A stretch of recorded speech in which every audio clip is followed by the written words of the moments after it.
Saludos amigos. Hoy, mientras continuamos nuestro recorrido por el conflicto de los siglos, veremos cómo avanzó la obra de la Reforma en los países de Dinamarca y Suecia. Uno de estos estudiantes, que tuvo una gran influencia en el pueblo de Dinamarca, fue Hans Tausen.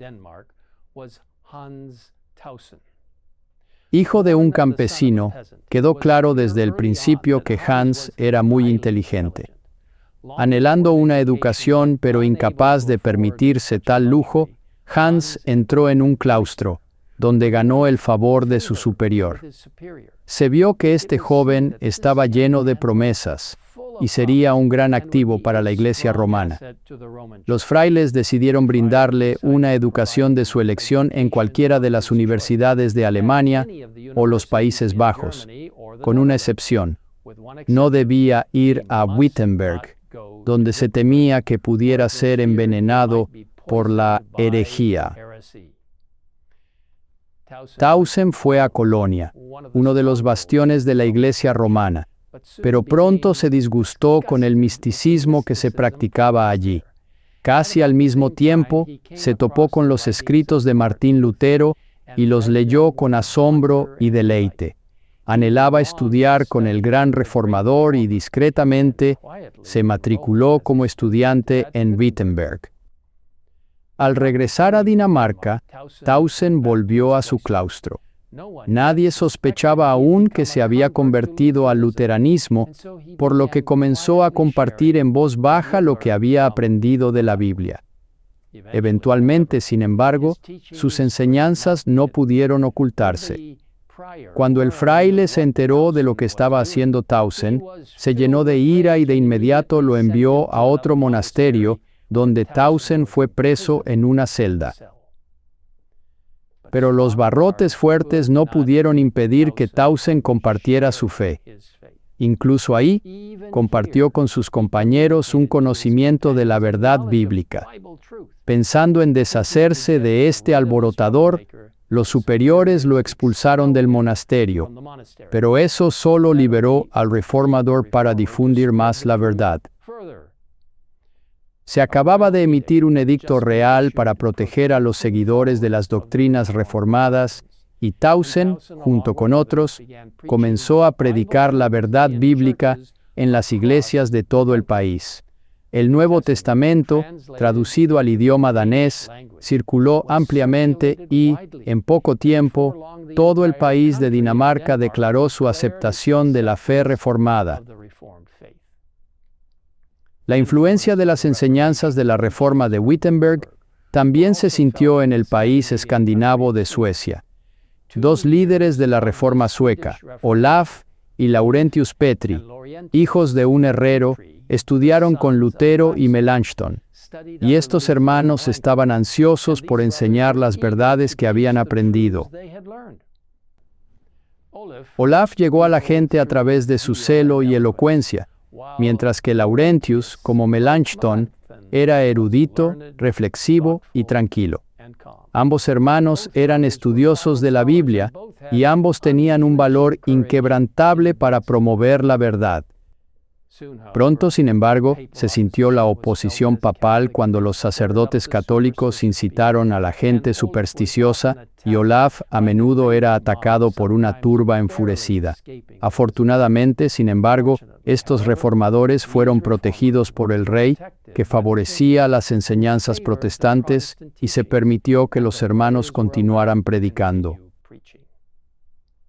En presencia del monarca y de los hombres principales de Suecia, Olaf Petri defendió con mucha habilidad las doctrinas de la fe reformada contra los campeones del romanismo.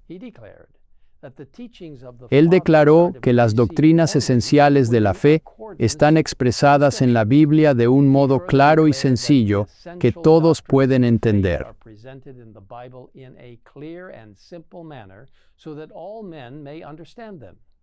Estos son puntos importantes y útiles que debemos tener en cuenta hoy. Primero, que todas las enseñanzas religiosas deben estar de acuerdo con las Escrituras. Que las enseñanzas de la Biblia se presenten a través de las Escrituras de una manera clara y sencilla para que todos puedan entenderlas. Es interesante que algunas personas argumenten que solo los eruditos pueden entender verdaderamente el significado de las Escrituras, pero a través de la historia de la Reforma, la Biblia se volvió clara para ellos. Tanto los eruditos como los campesinos pudieron entender las Escrituras.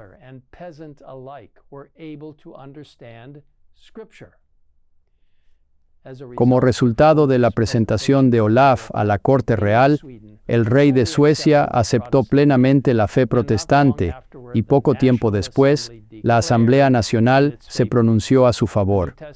El Nuevo Testamento ya había sido traducido al idioma sueco por Olaf Petri, y a petición del rey, tanto Olaf como su hermano Laurentius tradujeron la Biblia entera. A los niños de las escuelas suecas se les enseñaba a leer la Biblia, la luz bendita del Evangelio disipaba las tinieblas de la superstición y de la ignorancia. Amigos, ahora, como entonces, podemos reclamar la promesa de iluminación que se nos da en la palabra de Dios. Leemos en Salmo 119, 130.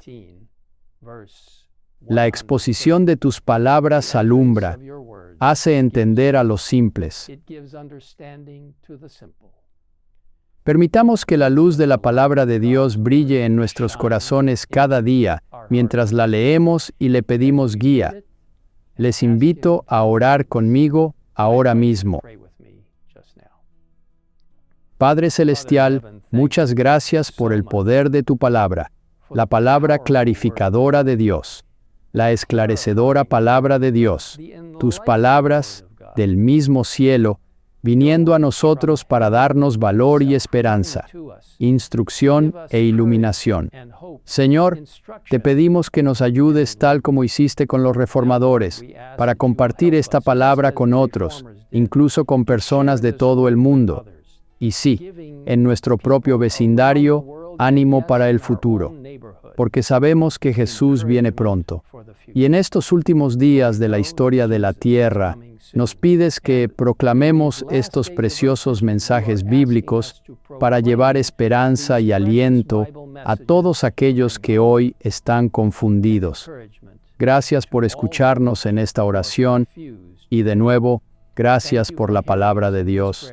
En el nombre de Jesús lo pedimos. Amén.